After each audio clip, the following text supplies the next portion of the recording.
El viernes pasado, a las 21:17, mientras estaba tomando una cerveza con mis compañeros del curro en una terraza en Ruzafa, recibí una llamada de un número desconocido.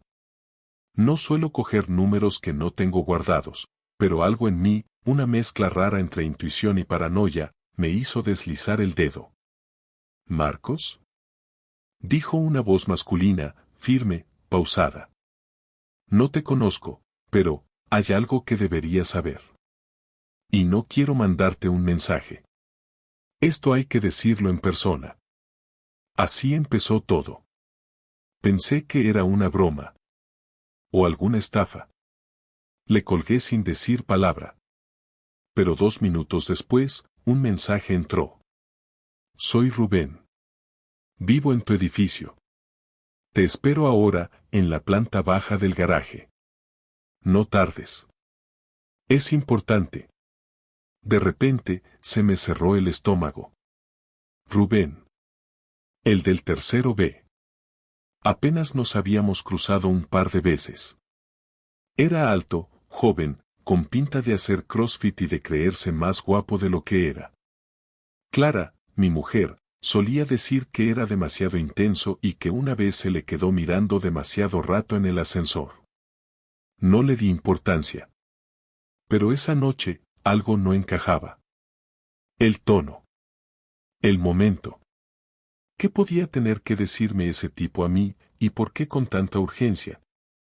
Inventé una excusa barata con mis compañeros, que si me dolía la cabeza, que si Lucas estaba malo, lo típico, y salí caminando hacia el garaje del edificio, con un nudo en la garganta que me resultaba completamente nuevo.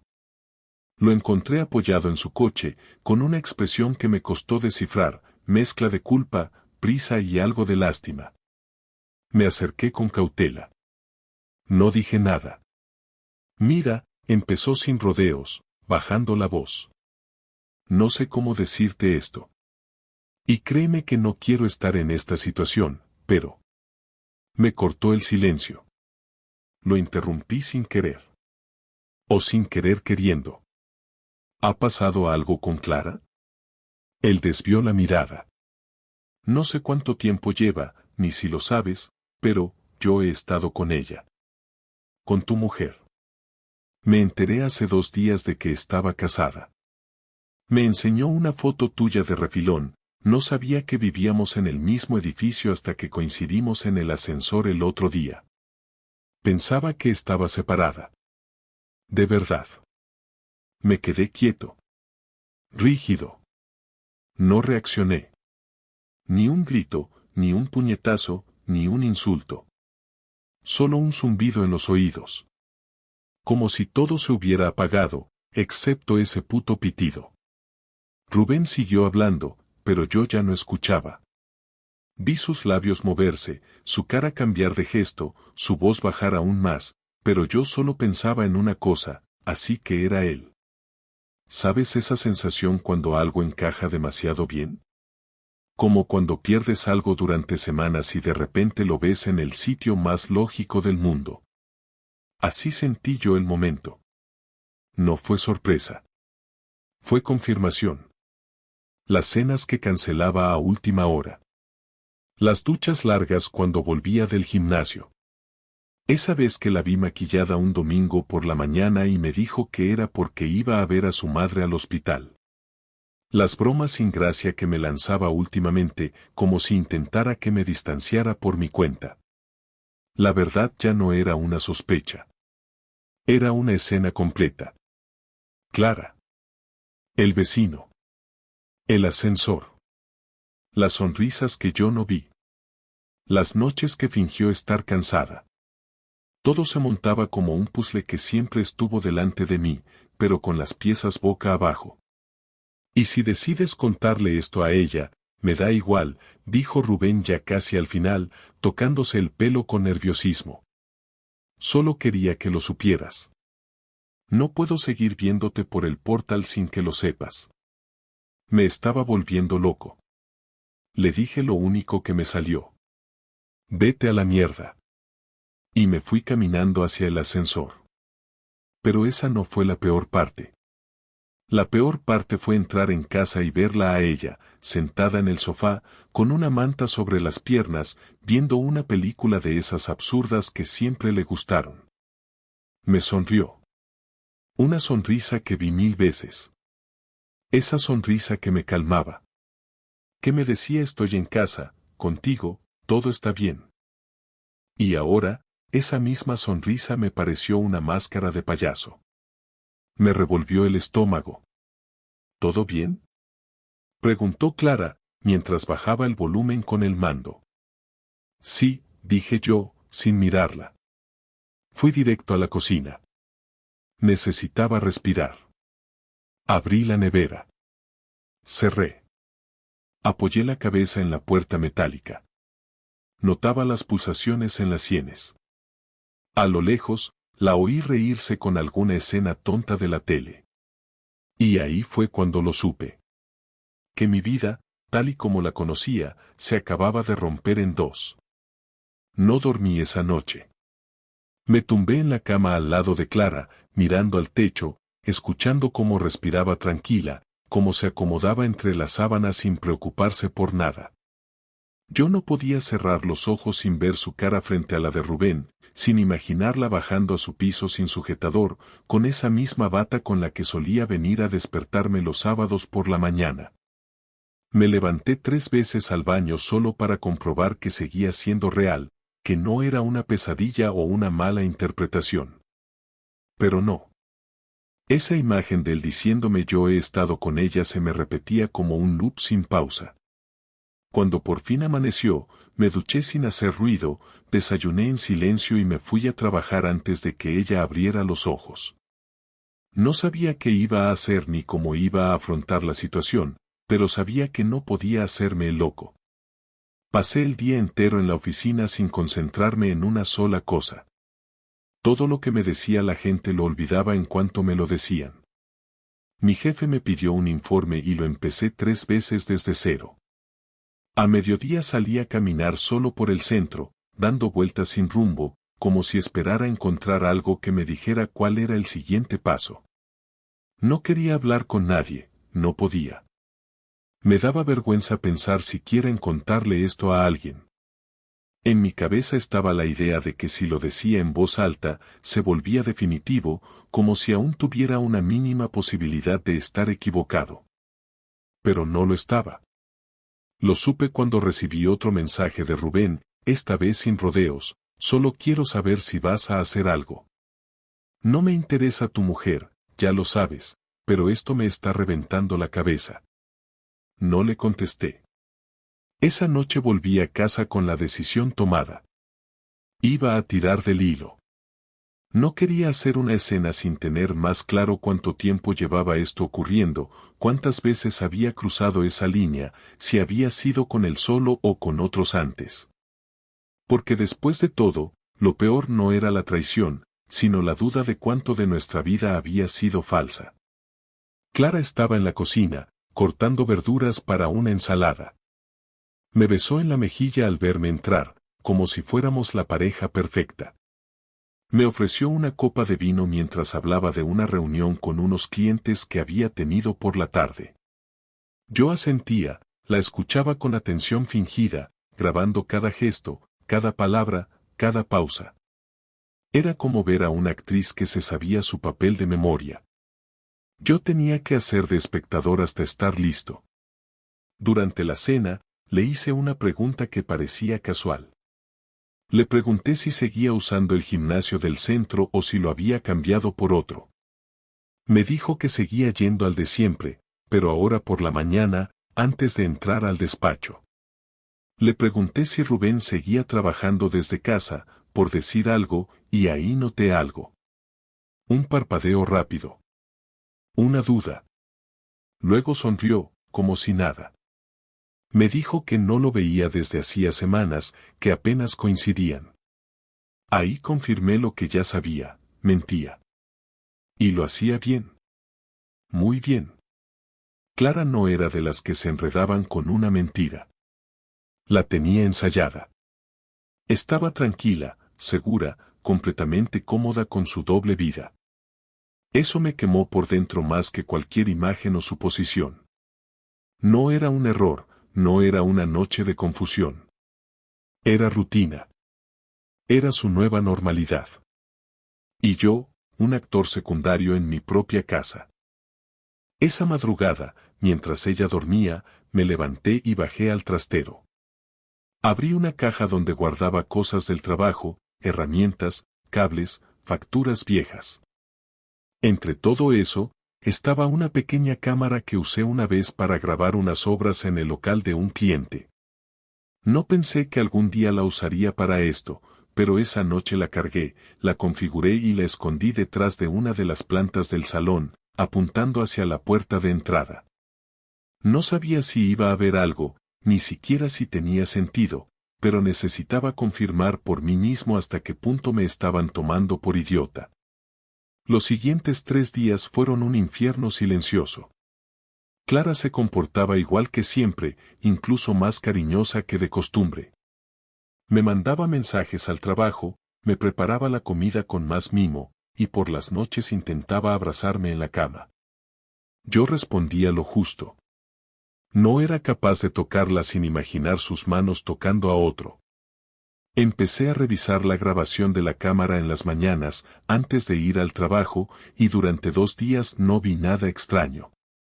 El tercer día, sin embargo, la vi salir de casa poco después de que yo me hubiera ido. Llevaba una mochila pequeña, el pelo suelto, ropa deportiva. Pasaron 45 minutos.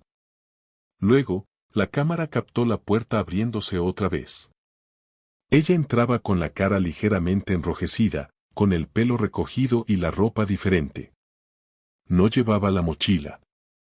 En la mano, una bolsa pequeña de papel. El video no mostraba más, pero yo ya lo sabía. Esa misma tarde, fui a ver a un amigo mío que trabaja como detective privado. Se llama Oscar, y nos conocemos desde el instituto. No le conté todo, solo le dije que sospechaba que Clara me era infiel y necesitaba pruebas. No hizo muchas preguntas. Me dijo que podía seguirla durante unos días, ver sus movimientos, averiguar si tenía algún patrón, algún sitio recurrente. Le pagué por adelantado. No podía creer que estuviera haciendo esto, contratando a alguien para espiar a mi propia mujer, pero ya no podía fiarme de lo que veía ni de lo que sentía. Necesitaba hechos. Durante esa semana, me esforcé por mantener la calma. Hablaba con Clara de todo menos de nosotros.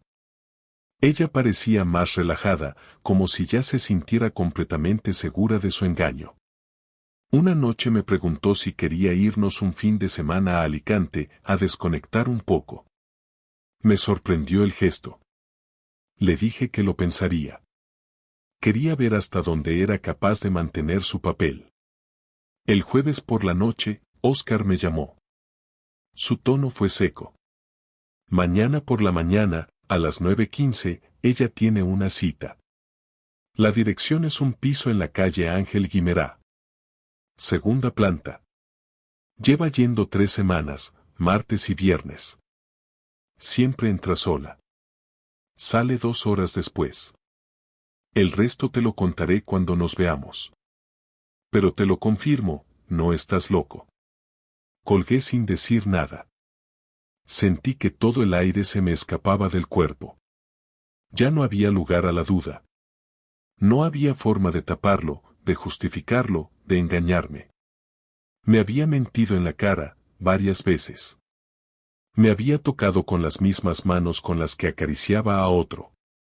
Y lo había hecho con la frialdad de quien no teme ser descubierto. Esa noche, dormí como un cadáver. Porque al fin lo sabía todo. Y eso me dio algo parecido a la paz. El viernes me levanté antes del amanecer. No desayuné.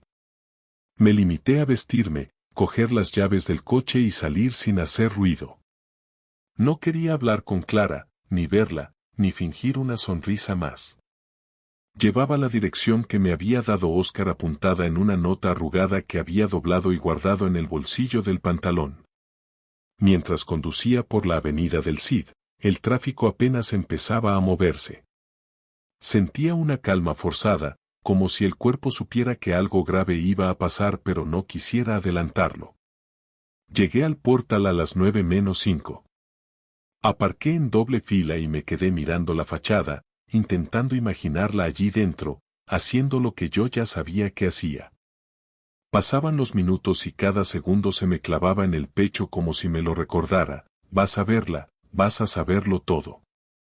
A las 9:15 en punto, Clara apareció al final de la calle. Llevaba la misma mochila pequeña que había visto en el video de la cámara y unas gafas de sol que apenas usaba.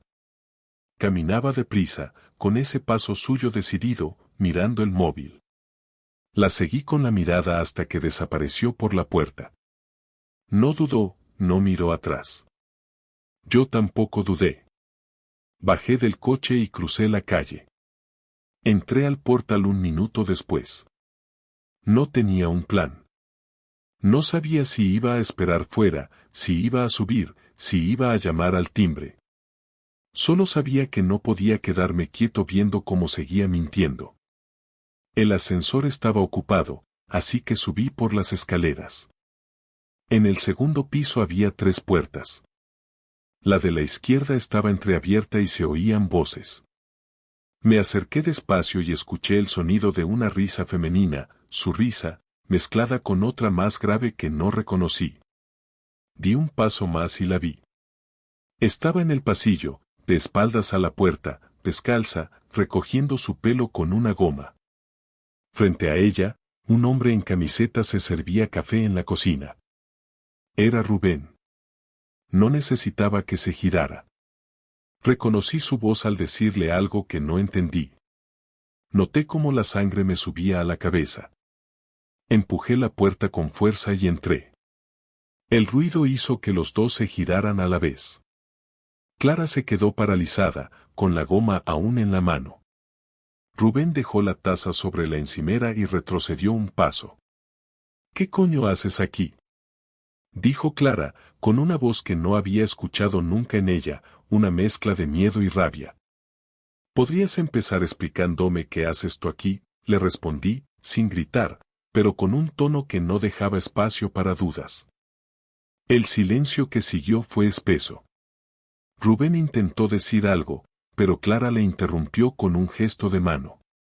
Me miró fijamente, respiró hondo y dijo: no tienes derecho a seguirme.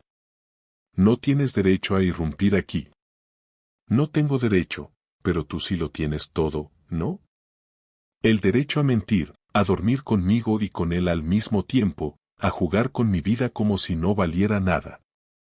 Ella negó con la cabeza, nerviosa. Se apartó un mechón de pelo del rostro y trató de mantener la compostura. No te montes un drama, Marcos. Esto no es lo que crees. No me montes tú una película barata. Te he visto entrar, te he visto salir, sé lo que haces y con quién lo haces. Hasta me atrevería a decir que llevas tiempo haciéndolo. Rubén dio un paso hacia mí, con las manos levantadas como si intentara calmarme. Mira, tío, te juro que no sabía que estabais casados cuando empezó esto. Ella me dijo que estaba separada. Cuando me enteré, se lo dije claro. No quería meterme en nada. Ella fue la que insistió. Cállate, le dije, sin mirarle. No quería escucharle a él. No era su culpa que mi vida se hubiera convertido en una broma. Era la suya. Clara se cruzó de brazos, mirando al suelo. No lloraba. Ni siquiera parecía arrepentida. Y eso, más que todo, me dolió. No la rabia, no la traición, sino su frialdad. Se había quitado el anillo. Lo vi sobre la mesa, junto a una botella de agua abierta. Ni siquiera se había molestado en esconderlo. ¿Cuánto tiempo?, pregunté. No lo sé exactamente, contestó sin mirarme. Unos meses, supongo. ¿Desde cuándo?, insistí, aunque sabía que cada palabra que saliera de su boca iba a ser otro golpe. Desde antes del verano. Nos vimos un par de veces al principio, luego más seguido. No tenía pensado que se alargara tanto. No sé cómo seguí de pie. Lo escuchaba todo como si me lo contaran en otro idioma. Ella hablaba y yo solo pensaba en todas las veces que me besó al llegar a casa después de estar con él. Pensaba en Lucas, en los domingos de paella con sus padres, en las fotos en las que sonreíamos. Todo eso seguía existiendo en apariencia, pero ya no tenía peso. ¿Y qué piensas hacer ahora?, le pregunté, intentando mantener la voz firme. No lo sé, Marcos. Supongo que esto tenía que pasar. Tú y yo llevábamos mucho tiempo mal. No voy a decir que no te quiero, pero las cosas cambiaron. Me sentía vacía. Rubén apareció, y no lo busqué, simplemente pasó. No me digas qué pasó, Clara. No te tropezaste con él y terminaste desnuda en su casa por accidente. Pasó porque quisiste. Porque lo elegiste. Día tras día. Y cada vez que lo hiciste, me mentiste. Ella no respondió. Rubén aprovechó para decir que se iba, que no quería líos. Cogió su chaqueta, evitó mirarme y salió sin cerrar la puerta. Nos quedamos los dos en ese silencio asfixiante. Podía escuchar mi propia respiración. ¿Sabes qué es lo peor de todo esto?, le dije. Que ni siquiera pareces arrepentida. Que hablas como si hubieras hecho algo inevitable. Como si yo fuera una parte de un problema que necesitabas resolver acostándote con un vecino. No entiendes nada, contestó con un tono seco. No se trata solo de sexo. Se trata de que hace mucho tiempo que no me siento escuchada, que no siento nada contigo. Todo es rutina, todo es lo mismo. Yo necesitaba sentirme viva, necesitaba recordar quién era. Y tu forma de recordarlo fue joderte la vida y la mía, le interrumpí. No me pongas de villana. Tú también te fuiste apagando, tú también dejaste de estar. Esto no empezó conmigo sola. La miré largo rato, intentando encontrar en su cara algún gesto que me devolviera algo de la mujer con la que me casé, pero solo veía a una extraña defendiendo su mentira. Sentí ganas de gritar, de romper algo, pero no lo hice. Lo único que dije, después de un silencio que me pareció eterno, fue: vete a casa. Cuando llegue esta noche, quiero que no estés. Te doy el fin de semana para sacar tus cosas. No te quiero volver a ver aquí. Ella me miró sorprendida, pero no discutió. Asintió, cogió su bolso y caminó hacia la puerta. Se detuvo antes de salir. Marcos, no me odies, dijo sin volverse. No todo fue mentira. Claro que lo fue. Solo que yo no lo sabía. Se fue sin mirar atrás. Me quedé solo en ese piso ajeno, escuchando el eco de mis propias palabras. Salí poco después, sin saber muy bien a dónde ir. Conduje sin rumbo durante horas, paré en una gasolinera a tomar café y me quedé mirando por la ventana. Pensaba en todo lo que había escuchado, en su tono sin emoción, en su forma de justificarlo todo. Me dolía pensar que tal vez tenía razón en algo, quizás nos habíamos ido perdiendo sin darnos cuenta, pero nada justificaba la traición. No podía volver atrás. No podía perdonar. No podía olvidar. Esa noche no volví a casa. Dormí en el coche, aparcado frente a la playa de la Malvarrosa, con la chaqueta sobre el asiento y la mente en blanco.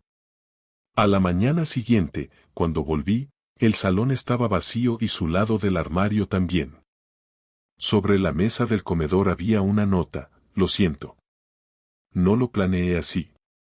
Cuida de Lucas. Ni una palabra más. Ni una disculpa real.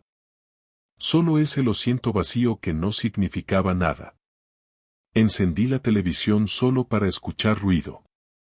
Estuve sentado horas sin moverme, repasando mentalmente cada detalle de los últimos meses, cada conversación, cada gesto. Todo tenía sentido ahora. Lo que no tenía era arreglo. Los días siguientes fueron una mezcla de rabia contenida, vacío y una sensación de incredulidad que no me abandonaba ni un minuto. La casa se sentía distinta, no solo porque faltaban sus cosas, sino porque el aire era otro, más frío, más pesado, sin la rutina de su voz, sus pasos o el sonido del secador cada mañana. Lucas estaba en casa de mis padres desde el viernes porque yo no me veía capaz de fingir normalidad delante de él y tampoco quería que viera el desastre en el que se había convertido nuestra vida. A veces me sentaba en el sofá con la intención de pensar en lo que haría después, pero acababa quedándome quieto, mirando un punto fijo, sin poder decidir si quería llorar, gritar o simplemente salir corriendo. No lo hice. Me quedé y esperé a que la rabia se convirtiera en algo útil, porque entendí que si no hacía nada, ella se iría limpia, como si no hubiera roto nada. El domingo por la mañana, mientras revisaba los correos del trabajo, recibí un mensaje de un número desconocido. Lo abrí sin pensar demasiado. Decía, sé que Clara ha dejado la casa. Deberías saber que sigue viéndose con él. No había nombre, ni foto, ni más texto. Me quedé mirando el mensaje un rato, sin decidir si creerlo o no. Lo borré, pero las palabras me quedaron grabadas. A las pocas horas volví a llamar a Oscar.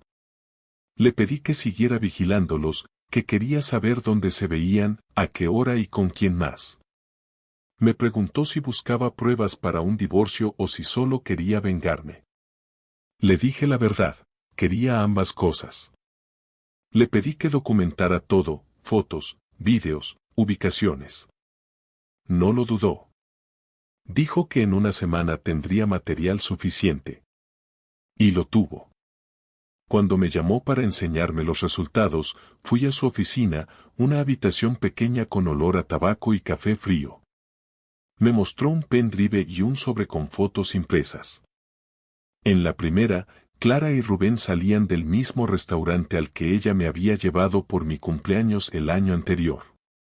En otra, estaban entrando juntos a un hotel en el centro. En la última, salían de un supermercado con bolsas y una botella de vino. Era todo tan cotidiano, tan normal, que dolía más que cualquier imagen explícita. Me sentí humillado, pero también aliviado, porque ahora lo tenía todo claro. No podía haber marcha atrás. Le pagué sin decir mucho y me guardé el pendrive en el bolsillo. No lo volvería a ver, pero su trabajo me sirvió más de lo que imaginaba. Esa misma tarde imprimí todas las fotos y las guardé en una carpeta. Luego me senté a escribir una carta para Clara.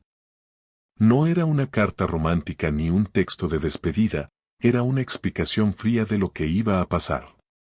Le dije que había hablado con un abogado, que iniciaría el divorcio esa misma semana y que no pensaba pelear por la custodia de Lucas, porque lo único que me importaba era que el niño no sufriera.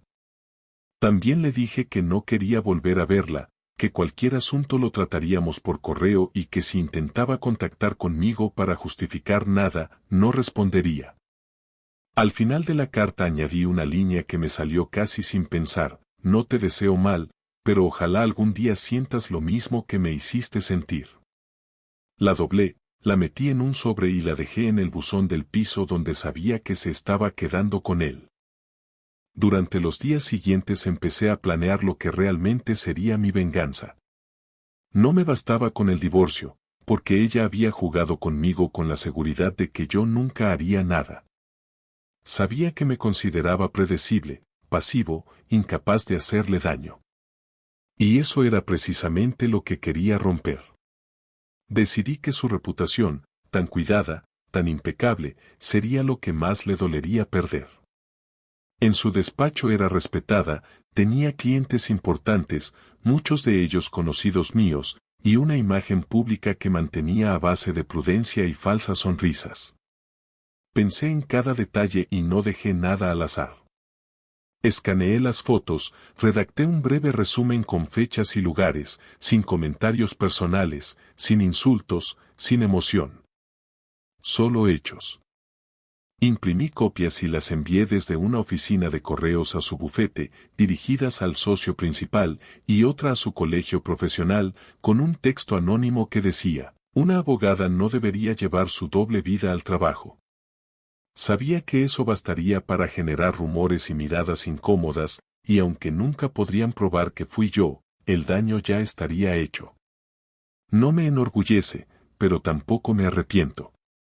Esa semana me sentí más tranquilo que en mucho tiempo. Dormía mejor, comía sin tener un nudo en la garganta y pude volver a concentrarme en el trabajo. Mis compañeros notaron el cambio y pensaron que estaba superando el bache, pero la verdad es que simplemente había encontrado un punto de equilibrio entre la rabia y la satisfacción. Al tercer día, recibí un mensaje de ella.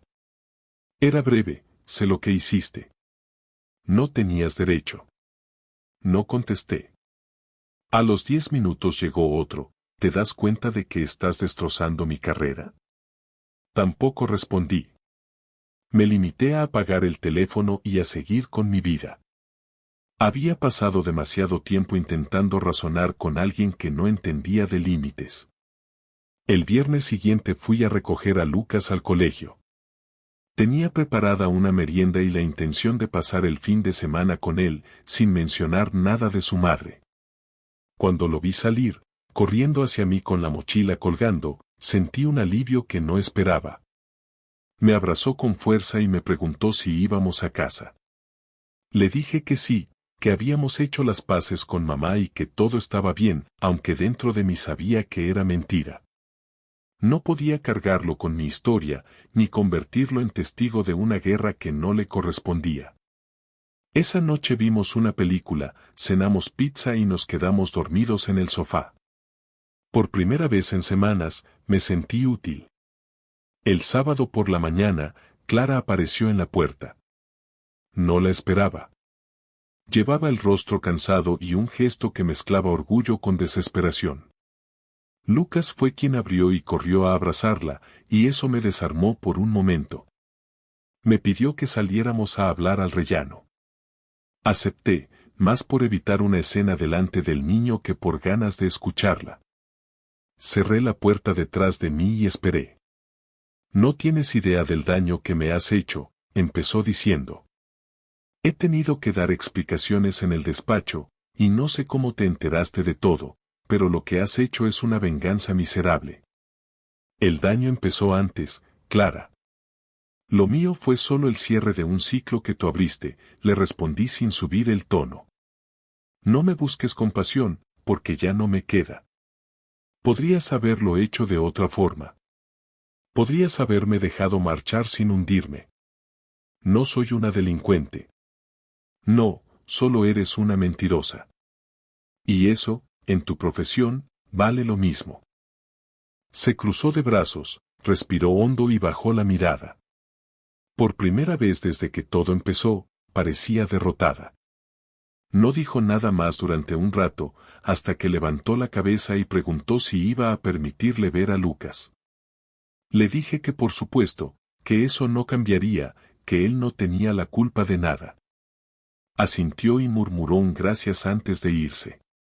Mientras bajaba las escaleras, la vi de espaldas, sin la misma seguridad que antes, sin esa forma altiva de caminar. Fue la primera vez que entendí que la venganza, aunque da alivio, no repara nada. Me quedé allí un momento, respirando despacio, antes de volver adentro. Pasó el fin de semana sin más sobresaltos. El domingo por la tarde, Lucas le envió un mensaje a su madre desde mi teléfono para contarle que había ganado un partido con sus amigos. Ella respondió con un emoji y un me alegro. No volví a verla en persona después de aquello durante varias semanas. Mientras tanto, el proceso del divorcio avanzaba sin complicaciones. Mis abogados me dijeron que lo tenía todo a favor y que probablemente no habría disputas. Firmé los papeles sin temblar, sin pensarlo demasiado, porque entendí que a veces la única forma de cerrar una herida es dejar de tocarla. El día que me entregaron la sentencia definitiva, salí del juzgado y caminé por el centro sin rumbo. No me sentía feliz ni aliviado, solo en calma. Había pasado por el punto más bajo y había salido de él. Aquel capítulo estaba cerrado, pero no sabía todavía cómo seguir con mi vida. Solo sabía que, por primera vez en mucho tiempo, ya no le debía nada a nadie. La última conversación que tuve con Clara no fue planeada ni buscada.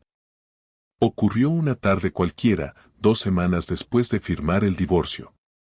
Estaba recogiendo a Lucas de casa de sus padres, donde había pasado unos días mientras yo resolvía unos asuntos del trabajo, y al llegar me la encontré en el portal. Ella también venía a verlo, probablemente para entregarle alguna cosa o simplemente pasar un rato con él, pero coincidimos sin avisar. Nos miramos como dos personas que se conocen demasiado pero que ya no tienen nada que decirse, y aún así, ella fue la primera en hablar.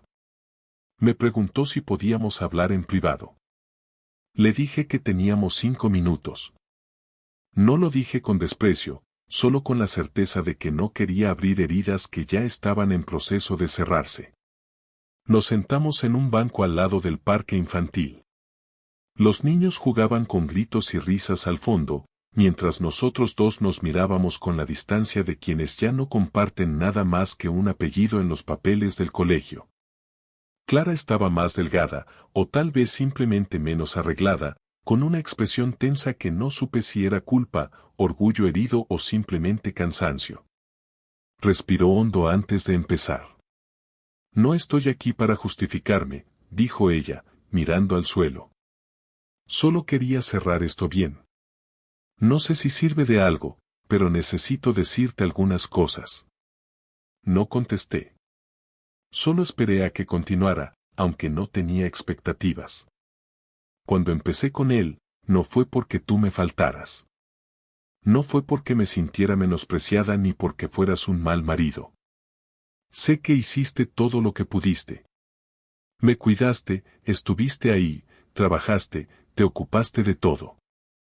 Pero yo me sentía apagada. Como si todo lo que habíamos construido se hubiera convertido en una lista de tareas, horarios y silencios. Y tu solución fue buscar a otro, respondí sin alzar la voz. Podías haberme dicho que te sentías así. Podías haber hablado antes de follarte a alguien que vivía en nuestro edificio.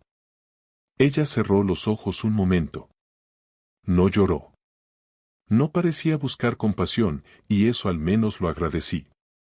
Lo pensé muchas veces, hablar contigo, contarte cómo me sentía, pero siempre pasaba algo, siempre había algo más urgente, Lucas, el trabajo, las facturas. Y entonces apareció Rubén y fue fácil. Me escuchaba, me hacía sentir otra vez, no sé, diferente. Y cuando me di cuenta, ya estaba metida hasta el cuello. Y aún así seguiste. Día tras día. Sí. No me enorgullece, pero es la verdad.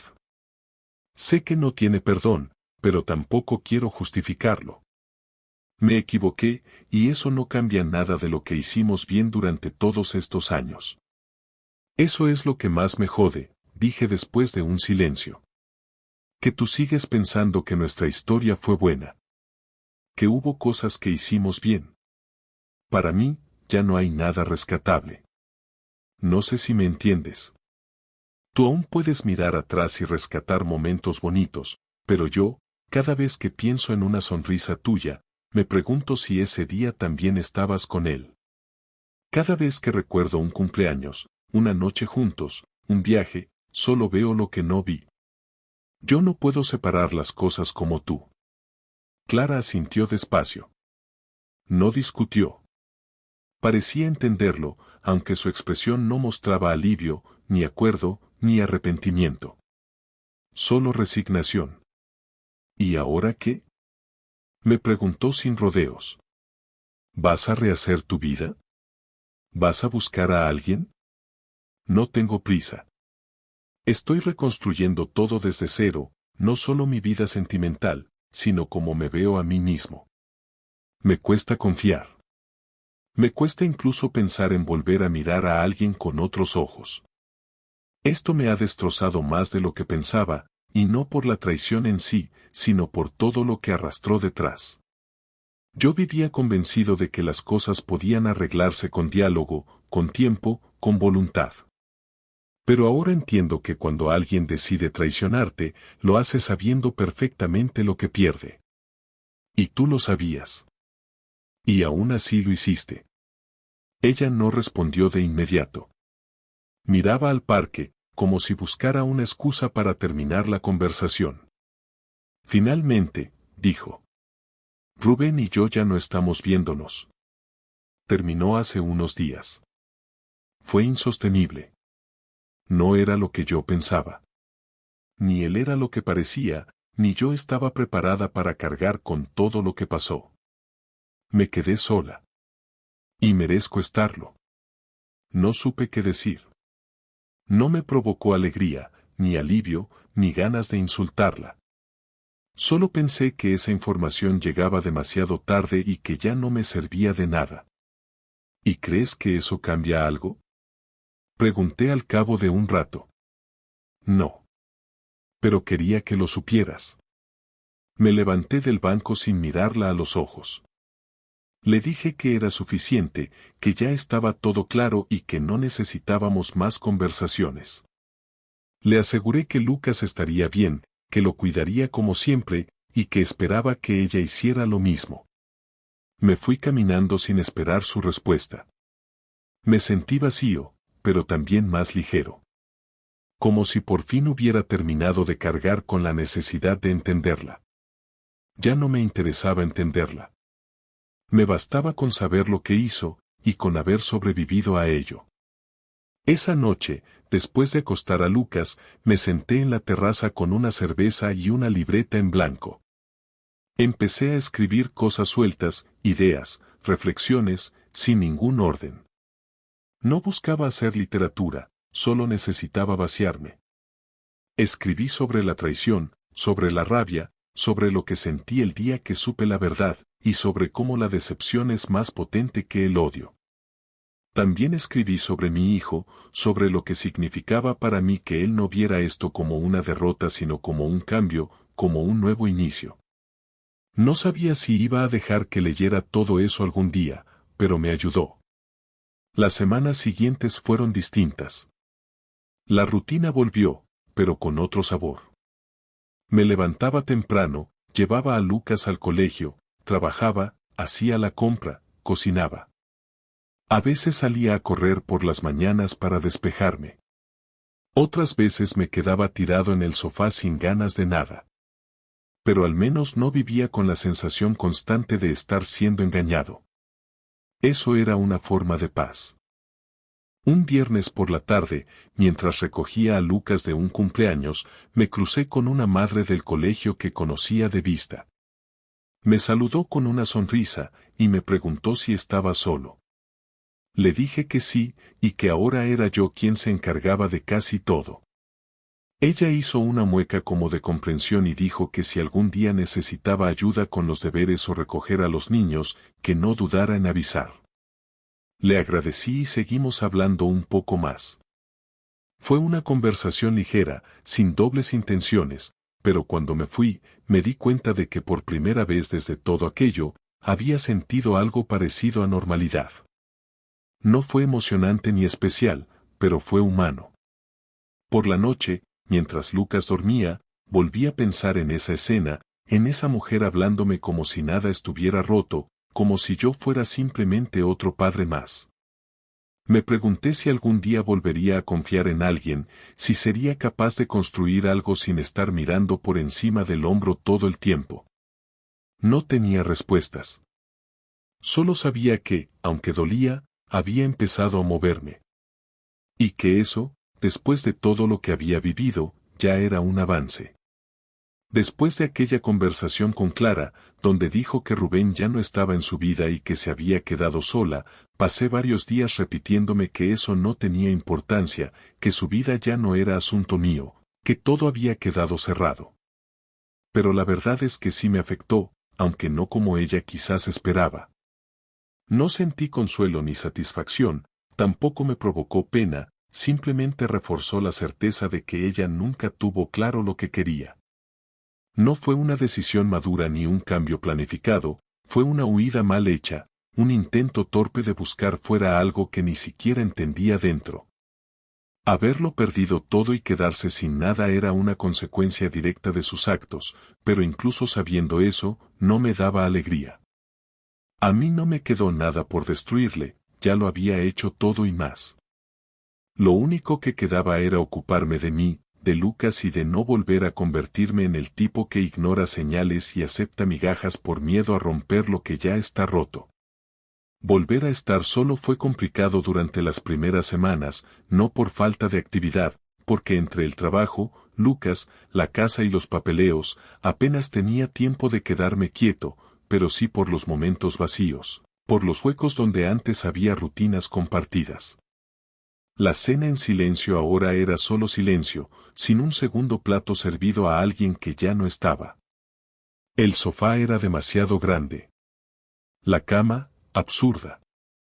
El grupo de padres del colegio seguía preguntando por Clara de vez en cuando, algunos con curiosidad sincera, otros con ese tono entre lástima y cotilleo. Respondía lo justo. Decía que ya no vivíamos juntos, que el divorcio había sido rápido y que ambos seguíamos adelante con lo nuestro.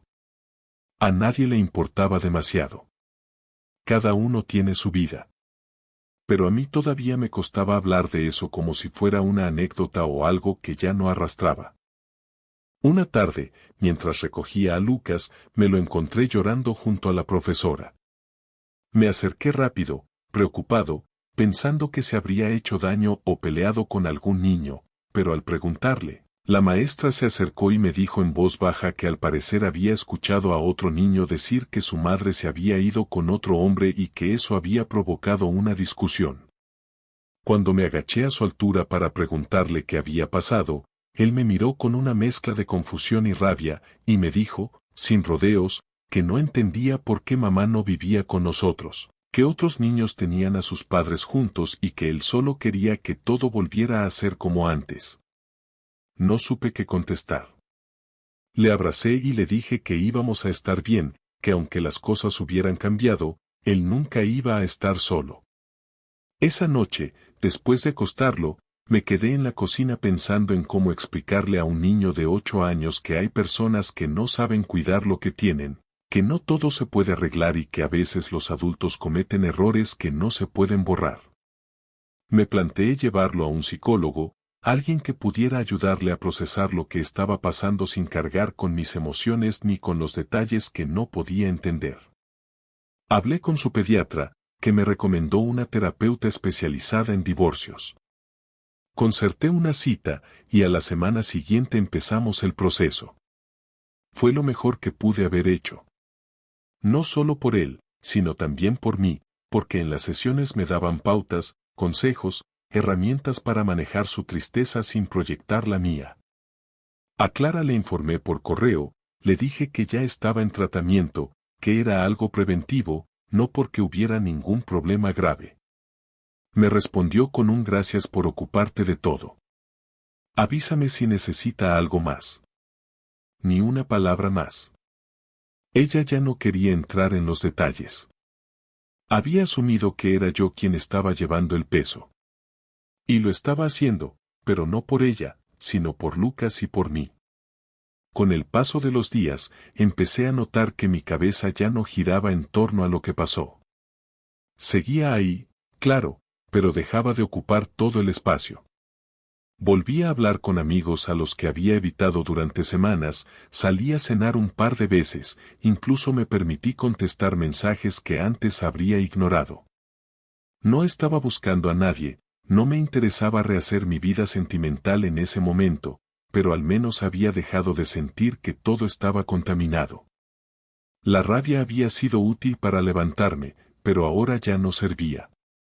Ahora necesitaba reconstruirme sin mirar atrás a cada paso.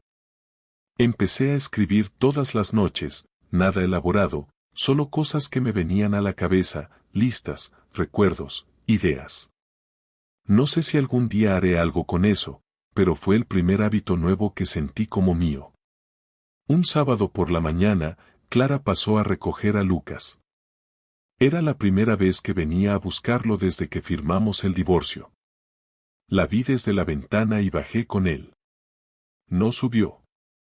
No pidió pasar. Se quedó en la puerta del coche, esperando, y cuando le vio, le abrazó con fuerza, sin decir nada. Yo me quedé a un lado. Me preguntó si podía tenerlo hasta el domingo por la tarde. Le dije que sí. Me miró como queriendo decir algo más, pero no lo hizo. Se montaron en el coche y se fueron. Ese fin de semana lo pasé en silencio. No por tristeza, sino porque necesitaba comprobar que podía estar solo sin sentirme perdido. No puse la televisión, no abrí redes sociales, no salí. Solo estuve. Cociné, limpié, leí, salí a caminar. Y fue suficiente. El domingo por la tarde lo trajo de vuelta. Me mandó un mensaje diciendo que estaban abajo. Bajé a buscarlo. Lucas estaba contento, traía dibujos y hablaba sin parar. Clara me saludó con la cabeza, le dio un beso en la frente y volvió al coche sin intentar hablar. Ya no había espacio para más palabras entre nosotros. No eran necesarias. Me di cuenta de que esa era la verdadera despedida. No la que tuvimos cuando discutimos, ni cuando firmamos los papeles, ni cuando hablamos en el parque.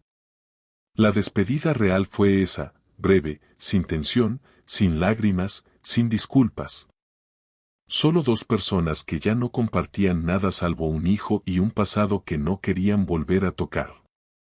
A partir de ahí, la vida se volvió más predecible.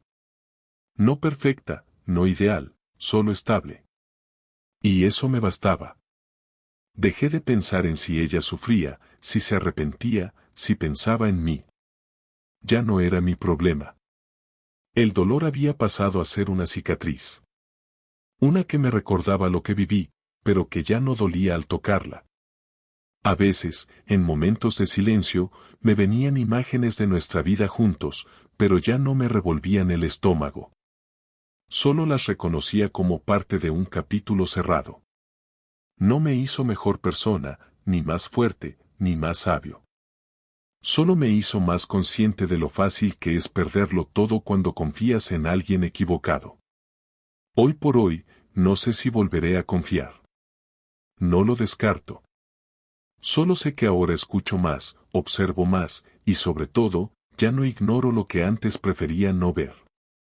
Aprendí que perdonar no significa olvidar, que seguir adelante no implica que todo esté bien, y que la traición no define a quien la sufre, sino a quien la comete.